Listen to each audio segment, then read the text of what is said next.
Welcome to the Brigham Young University Family History Library webinar series. Feel free to use the chat box for any questions. If we are unable to get to them during the presentation, they will be answered at the end. My name is Maddie Acey, and I will be your host for this webinar. Today, we will be pleased to hear from James Tanner, who will be giving a presentation titled Making the Most of Ancestry.com.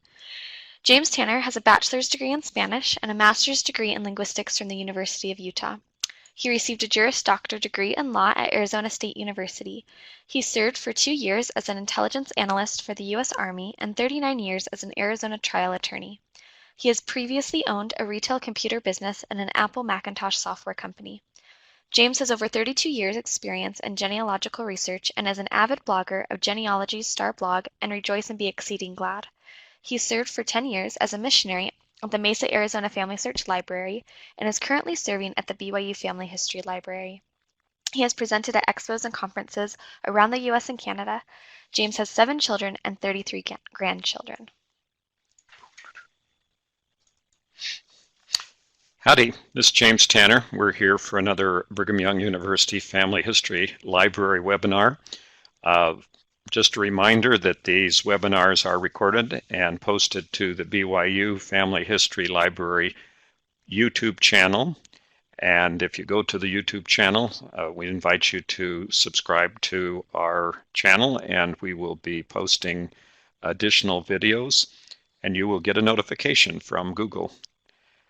We're going to talk today about making the most of Ancestry.com. This last week or so, we've been working our way through the big 4 online database websites, and we've done videos on Find My Past and My Heritage so far, and this is Ancestry. The next video, actually scheduled for tomorrow, will be on Family Search.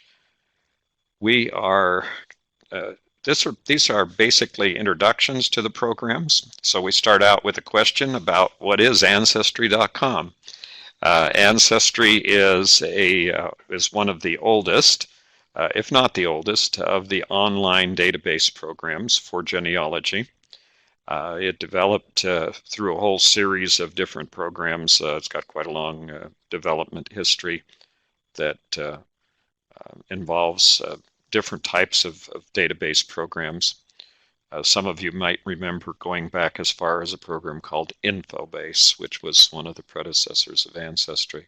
You might also recognize that at one time there was a magazine called Ancestry, and that was actually purchased by this company, and they absorbed the name and the trade name and all that.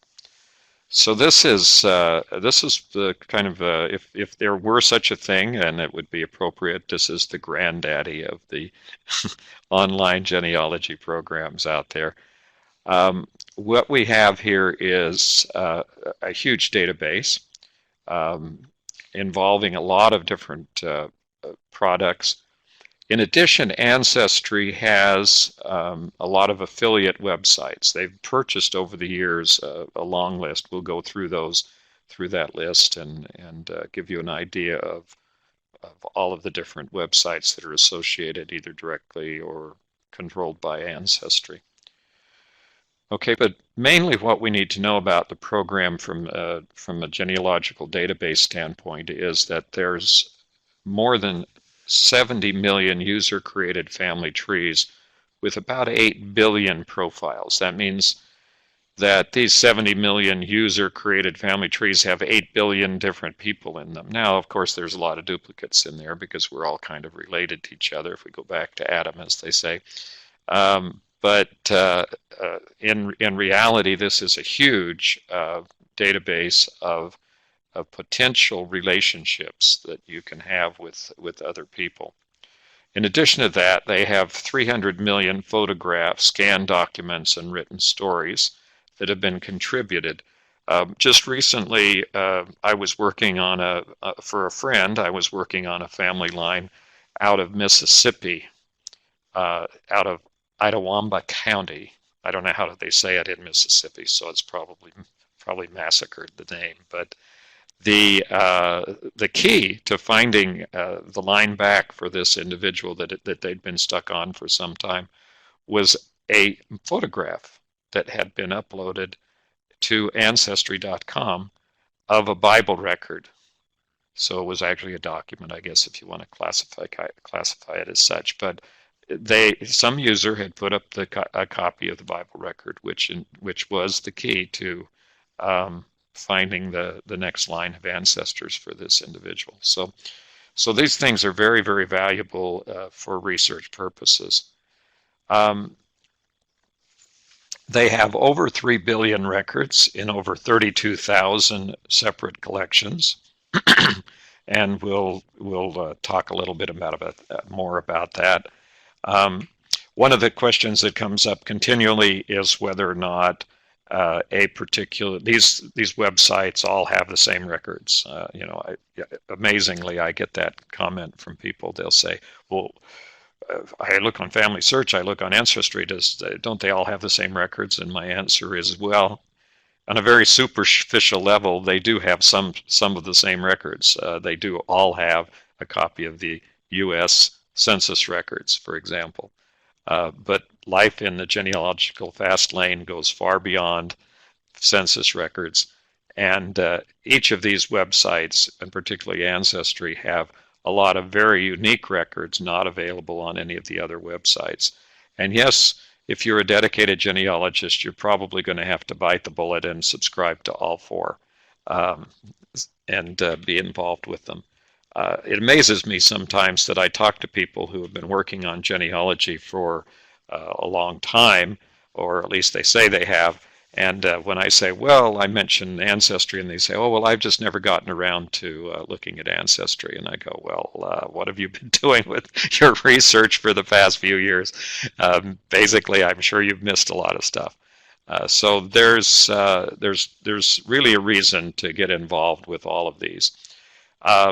Ancestry.com has a holding company, and this includes their family of websites. So in essence, Ancestry is a family of websites, not just a single website location out there. Here are the list of the ones that you're likely to see most frequently. There is a website called Ancestry. There's another one called Ancestry DNA, and another one called Ancestry Health. Ancestry DNA is becoming a very popular website. Many people are incorporating their DNA or genetic material information into their ancestry family trees and into some of the other family trees online. And I was just sitting with one of my relatives last evening, and she told me at length the wonderful things that she'd found with her DNA testing. So there is a lot of opportunity here to expand your genealogical reach by getting involved. There's a website called Ancestry Academy, which is basically a teaching location where they have videos, instructions, and a lot of information teaching about genealogy. Archives is a archives.com with an S is a website that's owned by Ancestry. It's probably, from my standpoint, that's kind of an enigma. They operate sort of separately from Ancestry, and so far we haven't seen a lot of integration between the two programs. Ancestry operates a business called Ancestry Pro Genealogists. It's based in Salt Lake City, Utah, and there are a group of professional genealogists who are available for hire. So if you want to know the premier or one of the first level professional organized genealogical investigation companies, then Ancestry has its company that they purchased, previously called Pro Genealogist, and has been in existence for many years, but is now owned by Ancestry. Ancestry also owns a website called Fold3. Fold3 is a primarily military-oriented website. Used to be called footnote.com before it was purchased by Ancestry. And it also contains a lot of other material. A very useful site. It's a separate subscription site to the Ancestry.com's subscription. Ancestry Institution is another website. It's aimed at what they call the institutional version, more commonly known as the library version of Ancestry, which has been offered as a subscription to institutions, university libraries, and public libraries. And many, many locations have an Ancestry subscription, and you can use the program for free in library. I might note that a question does come up here at the BYU Family History Library continually, and that is if you have your family tree on Ancestry, you can't use the library version to look at your family tree, or neither can you begin or use it to put your family tree on the program. Newspapers.com is a huge newspaper site that's also owned by Ancestry. They have millions and millions of pages of digital newspapers. RootsWeb has been around forever. It's a user-contributed sort of original bulletin board site for genealogy. It has been undergoing some changes and some challenges recently, but it's still operational. And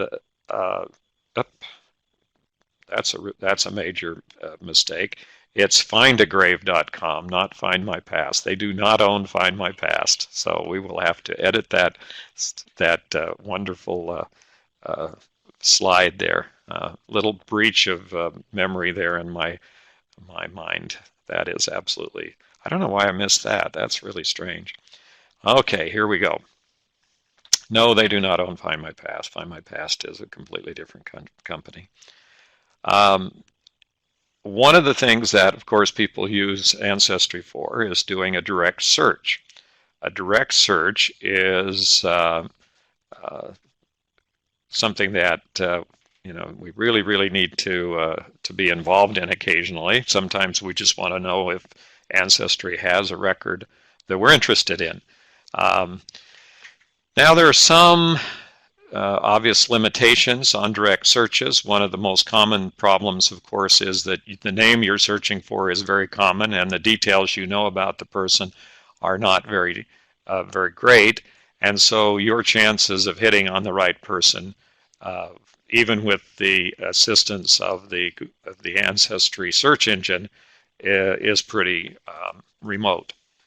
So what we need to do here is to focus primarily on the methods of doing that search. Now, unfortunately, in an introductory kind of mode that we're in for this particular presentation, we're not going to get into the details of doing an Ancestry search, but there are some basic things that are helpful. First of all, this is the sort of general search fields that are provided on the startup screen for Ancestry. This it, in other words, they're looking for a name and a place and a birth year, and that may or may not be helpful. If your ancestor's name was John Smith and he was born in England and his birth year was about 1850, you're probably going to get about 2 or 3 million responses out of Ancestry. In other words, millions of responses. So there's a little button there that says, downward arrow that says show more options, and when you do that, you're going to be able to see a lot more choices for information. Now, once again, one of the problems, of course, when I think about the issue of finding sources, information, or documents for one of my ancestors is that if I knew all this information, I wouldn't have to go search for him.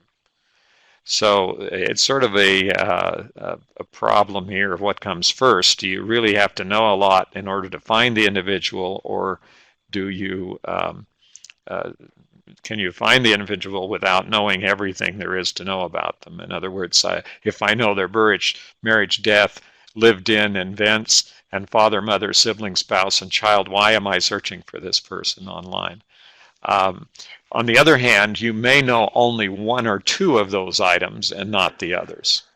And so each of those things that you add into the program will help you focus in on finding your individual. Okay, say, for example, you need to vary the terms. In some circumstances, for example here, if I search for my grandparents, I mean, obviously I know where they were, or my great-grandparents. My great-grandmother's first name was Eliza. Her whole name was Eliza Parkinson Tanner, but let's assume that I didn't know anything except that I knew her name was Eliza. Well, Eliza and her husband, Henry, lived in Apache County, Arizona, which then became Navajo County, which then is now Navajo County. But for most of their life, the later part of their life, they lived in a county called Navajo County, Arizona. Well, on Ancestry, I can put in her first name, Eliza. I can put in Navajo County, Arizona, and I can approximate the birth year, even if I didn't know which year she was born in. And then I can do a search. Oh, well, it might be a good idea to select the gender as female. Race and nationality is not crucial, but it might help too, but not necessarily in this case for Navajo County. And then I can do a search.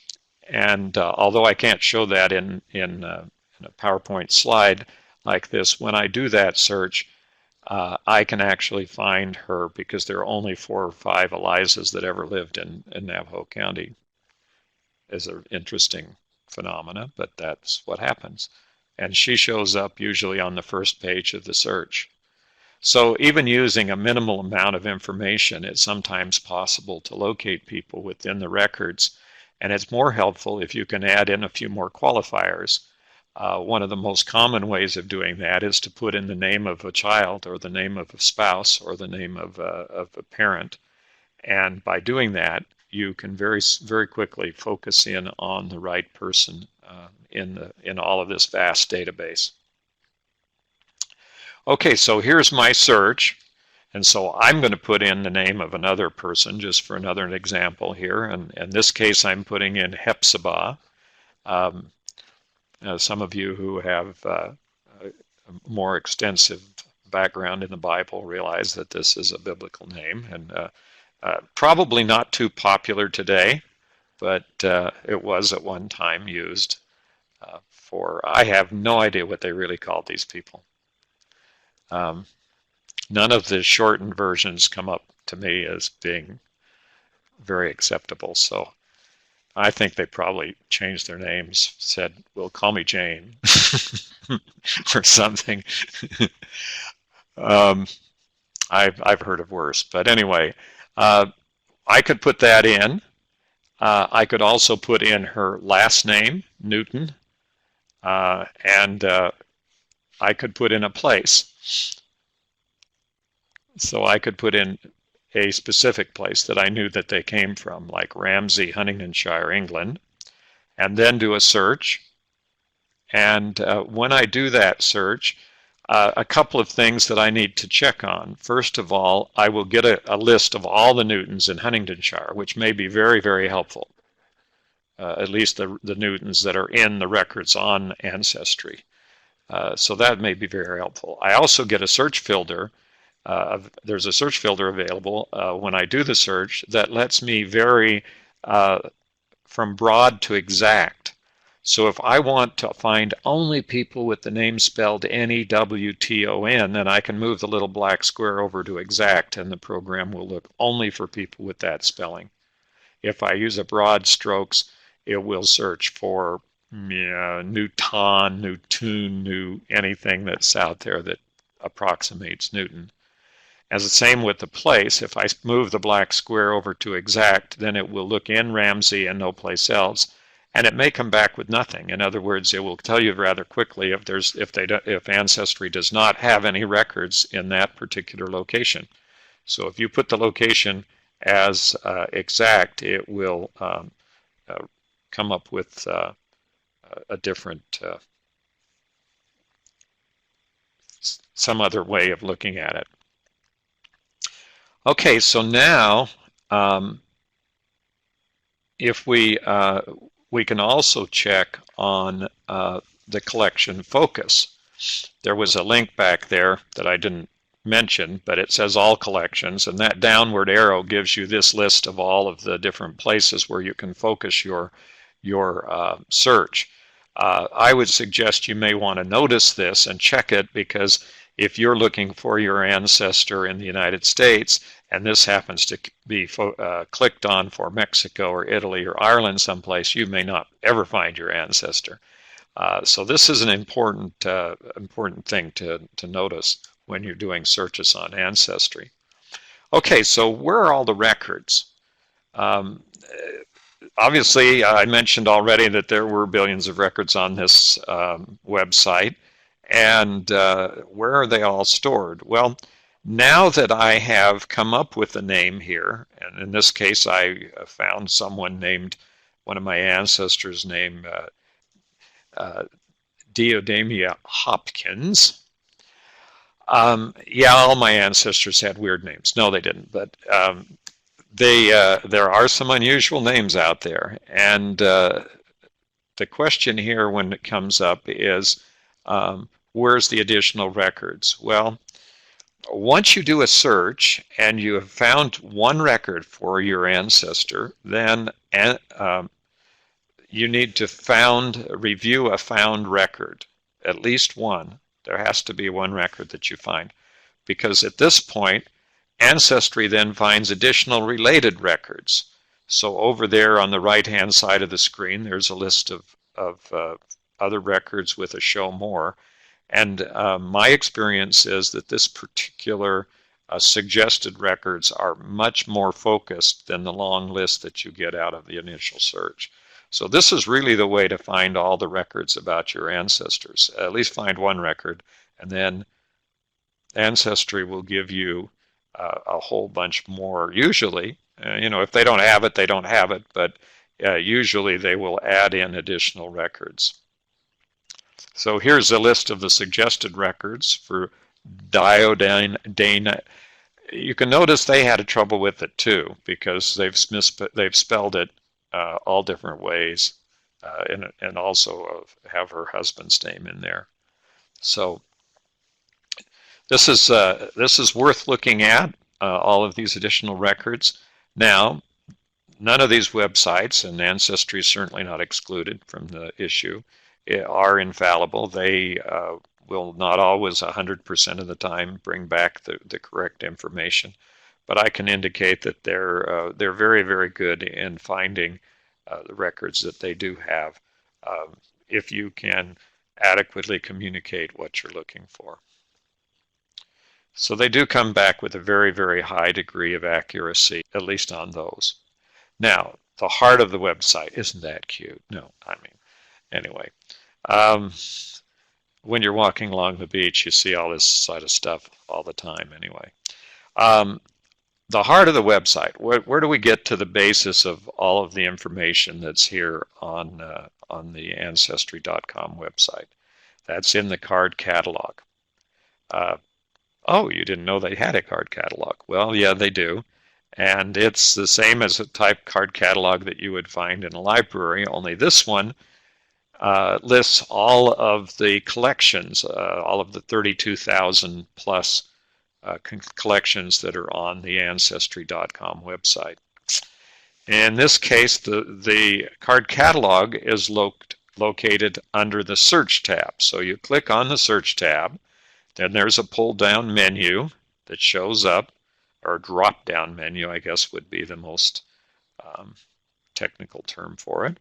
And then there's, near the bottom, is the card catalog.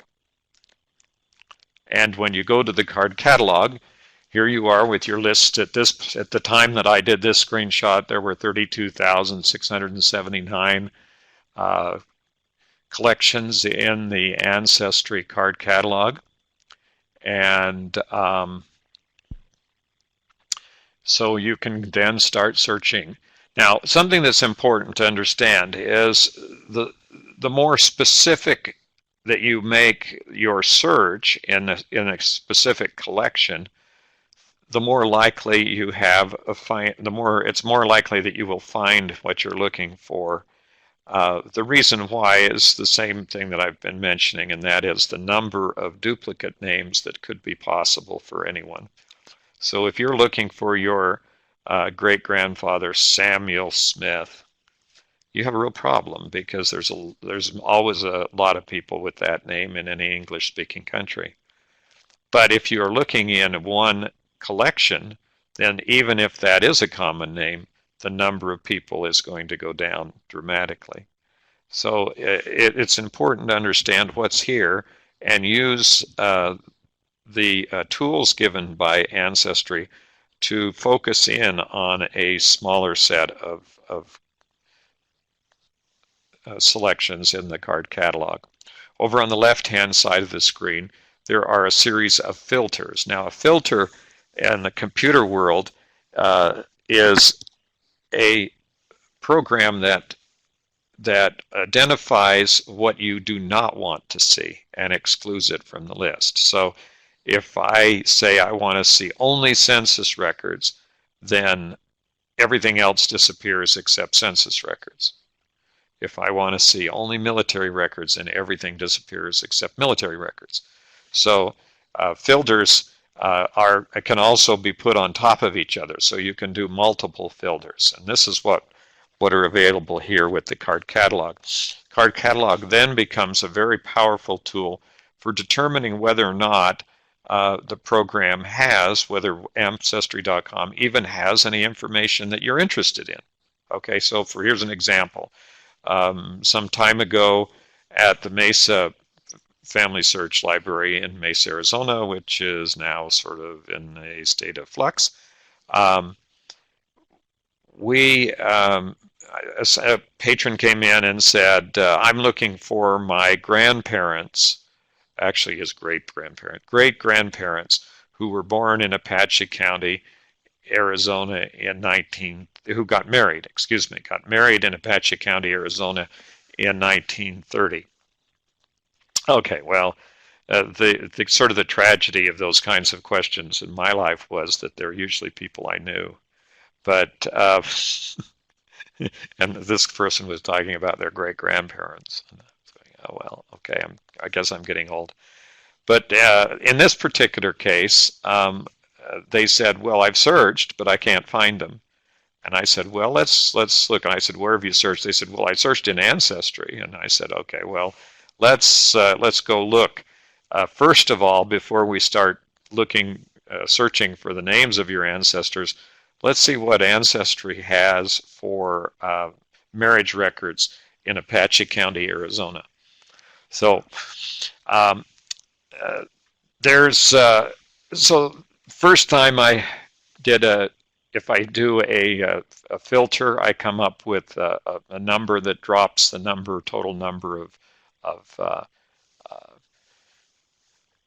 possibilities, and in this case, I could choose a filter to filter by collection, so I could look for birth, marriage, and death records, because in this case I was looking for a marriage record.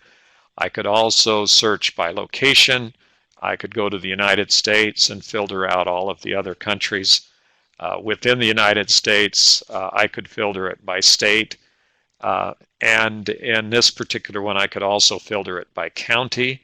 So I could look for the 1930s, assuming that my patron was accurate in their report that they were married in 1930. I could also filter it by language. In this case, it doesn't apply, but this is another option that I could use.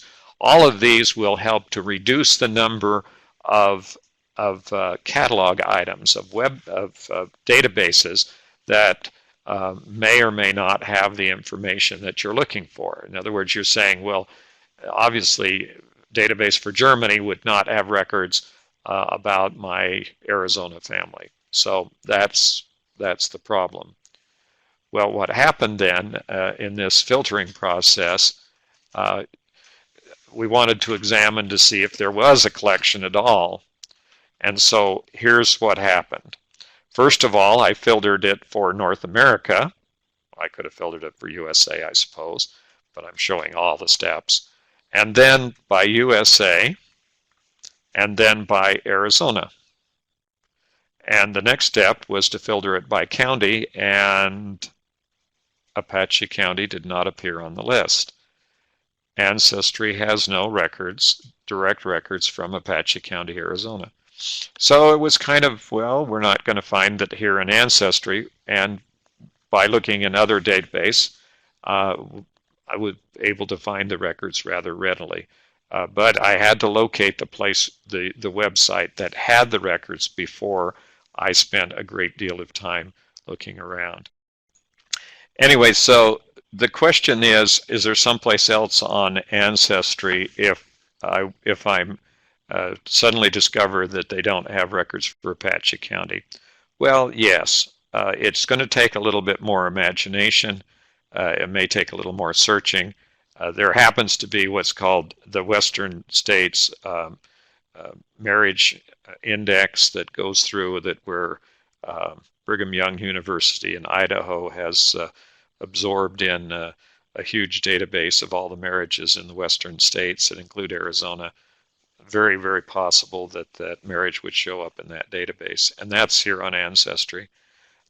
There's lots of other records that could copy it, but this was not to show that Ancestry was in any way deficient. It was simply to show that there are situations where they may not have records. And it's a little more dramatic when you go to foreign countries. If you're looking for a family of records for your family in Malaysia or the Philippines, you may want to check all these websites before you start doing any searches just to see whether or not they have any records at all that you're looking for. Nope, there are no records from Apache County. So one of the ways that you make some progress in doing your genealogy, particularly in using a website like Ancestry, is to practice searching and varying the terms and filters. So it's a good idea to get in there and look around, try to see how they work, kind of experiment with things. That's really the way. But searching online, searching in a library, searching on a big database website like this, all of these are acquired skills. Things like riding a bike or making bread or cooking a meal improve with practice. And so the more you do it, the more likely you are to be successful. Now, bypassing that whole process, what happens on these larger websites is that they have a new, not new, but fairly new system of record hints. In the case of Ancestry, those record hints consist of little green leaves, and which they refer to as shaky leaves because they shake when you first look at them or click on them. So anyway, so these little leaves here indicate that Ancestry has record hint suggestions for your individuals. Let me just kind of start out by saying this record hinting technology has advanced rapidly in the last 2 or 3 years. It went from being mildly annoying to being extremely useful to being almost invaluable way of finding information about your ancestors. And I can assure you that it is very much worth your while to go click on these green arrows and look at the records that they find. There's a little clue here that's important, and that is if you find information that corrects your entry, correct it, because then the program will be more accurate in finding information for you. Within the last few days, I found record matches, list of sources underneath someone in one of the programs with a different birth date than the one that they had already put in. Well, the one that was listed was the person's birth record, and I think it would be a good idea to put his birth date in correctly. It helps the programs to find correct record hints. You know, if you don't have right information there, if you haven't evaluated what's there, you can't begin to to expect that the programs themselves are going to overcome your deficiencies and come up with the right people, although they do sometimes. They do help you even if you don't really know all of the information. Okay, so here's Diadema Hopkins again, and I have 3 record hints. One of them is an ancestry member tree. One of them is a family data collection, individual records, and another one is a member photo. That's interesting since she lived back in, she died back in, well, we have this really messed up, don't we? Because I have her born in 1866 and dying in 1832. So she died like, 20 years before. I think that's 1766, if you really want to know, which is a good example of what's going on here because the person that has this ancestry family tree also has the same problem, 1866 and 1832. Well, I've never been shirking my duty to act as a bad example of correcting my own information. Now that I've noticed that, of course, I can correct it, which I will do eventually. But nevertheless, what we found is some information on this person as a record hint. Now, the issue here is whether or not they've identified the right person. It looks like there were a lot of us that copied each other without thinking about what we were doing. Actually, I think that the birth date is absolutely wrong because this person goes way back into the 1700s. Her husband fought in the Revolutionary War, so it's just a typo, 1766. So we have all the record hints here. We look at the record hints, and we find that the first one compiles information from 10 other public ancestry member trees. Well, since all these people apparently have copied the wrong information from each other, you can see that sometimes these aren't much help. Without sources and without looking to see whether or not they've done the correction like I have, I apparently have not, then you will probably end up with not very reliable information, although it may give you some suggestions of places to look.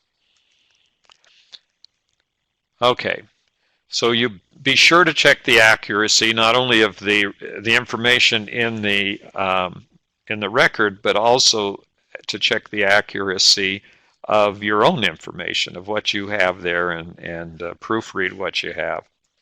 Number 2, if you're not sure, mark the record as undecided. Now, sometimes on the record hints, they have either you think it's the person or you don't think it's the person, and that's the end of it.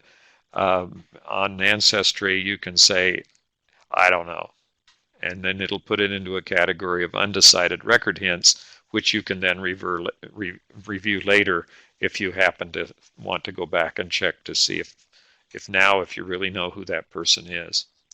So in any case, what's going to happen is you're going to have to do more research. So in this case, I'm going to have to go back and check to see if I actually have anything that shows when Diadema Hopkins was born. I can ignore the hints. If I ignore a hint, if I tell Ancestry that, oh, I don't care about this one right now, I can still go back and review the ignored hints. It will keep all my ignored hints, and so I can unignore it. I'll make up a word here.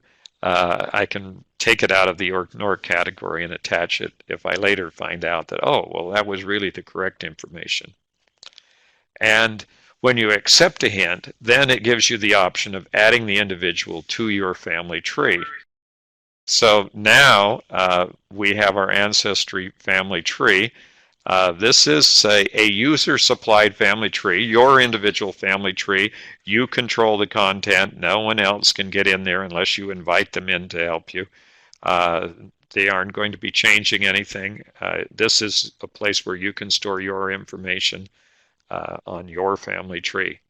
So, and many people do use Ancestry as their primary storage place. Now, Historically, Ancestry had a program called Family Tree Maker. And Family Tree Maker was a desktop program which you downloaded to your computer, which you purchased and downloaded to your computer, where you could store information. It was at one time the most popular genealogy program of that nature in the world, maybe. But Ancestry then has divested itself of that program. It's now owned by another company. It is still being updated, and it is still connected to the family tree, so you can purchase it from or get upgrades from the other company that has its now owns that company. So if you look for your family tree maker online, you'll find out the current status of the program. Now, this is the individual facts page for one of my ancestors, my great-grandfather, and this is the information that has been accumulated. Different columns under the facts page, this is called the facts page, show the detailed information about my great-grandfather. Back to that, I might mention there's a life story and a gallery and a hints page and lots of other information here about the individual, including that timeline that goes down the side of the page.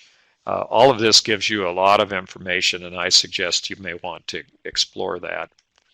Kind of moving on now, we have the program called Ancestry DNA, and Ancestry has made a rather decisive and dramatic move into the genealogical DNA market. There are a few other companies that specialize in providing genealogical, not genealogical, about your genes, about your DNA information to genealogists. But the Ancestry DNA has become very fast-growing and very popular among the genealogical members of the genealogical community.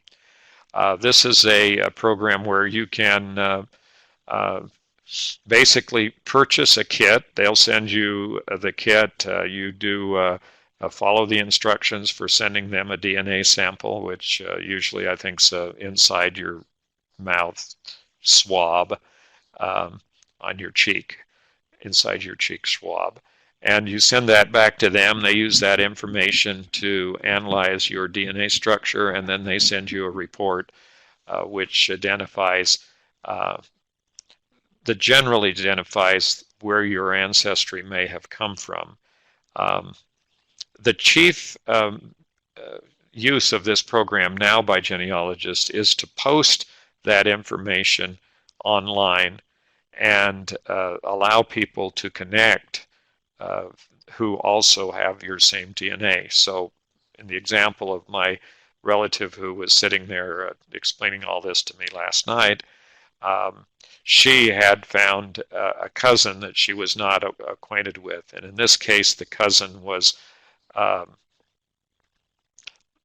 I'm not going to make any identification here, but the cousin was the daughter of a unknown child born out of wedlock of a relative of my relative.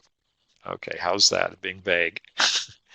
But someone that they didn't even know existed, and was identified as being the closest relative to my relative. So anyway, this is the kind of thing that can happen with this Ancestry DNA thing. You might be surprised to find you have relatives you didn't even know existed.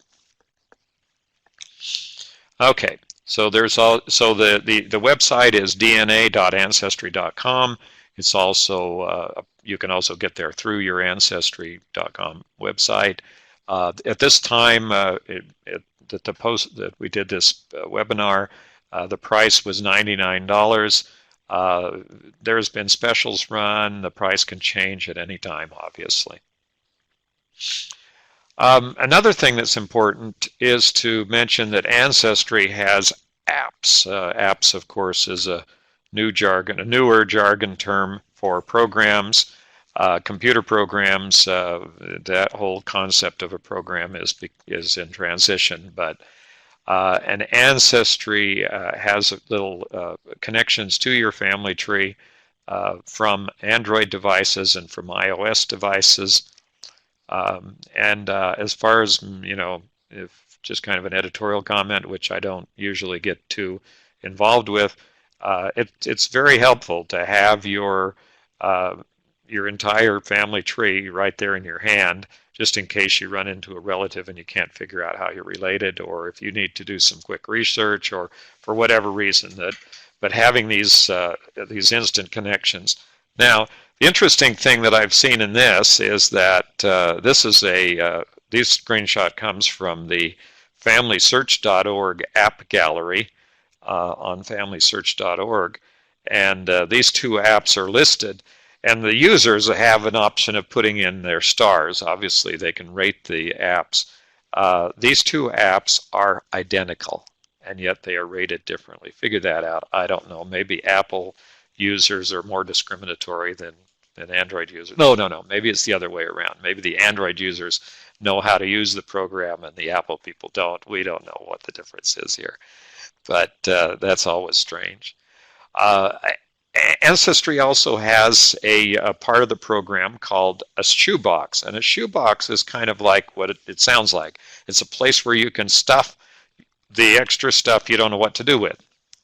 So if you have a record of someone that you're not sure if you're related to that person, or if you want to keep other information, there is an option to add this to your shoebox. And and you can go there and look up and see if there's something you were working on at one time and couldn't figure out who they were, and then you can either remove them from your shoebox or keep them there and to remind you that you still haven't figured out who they are.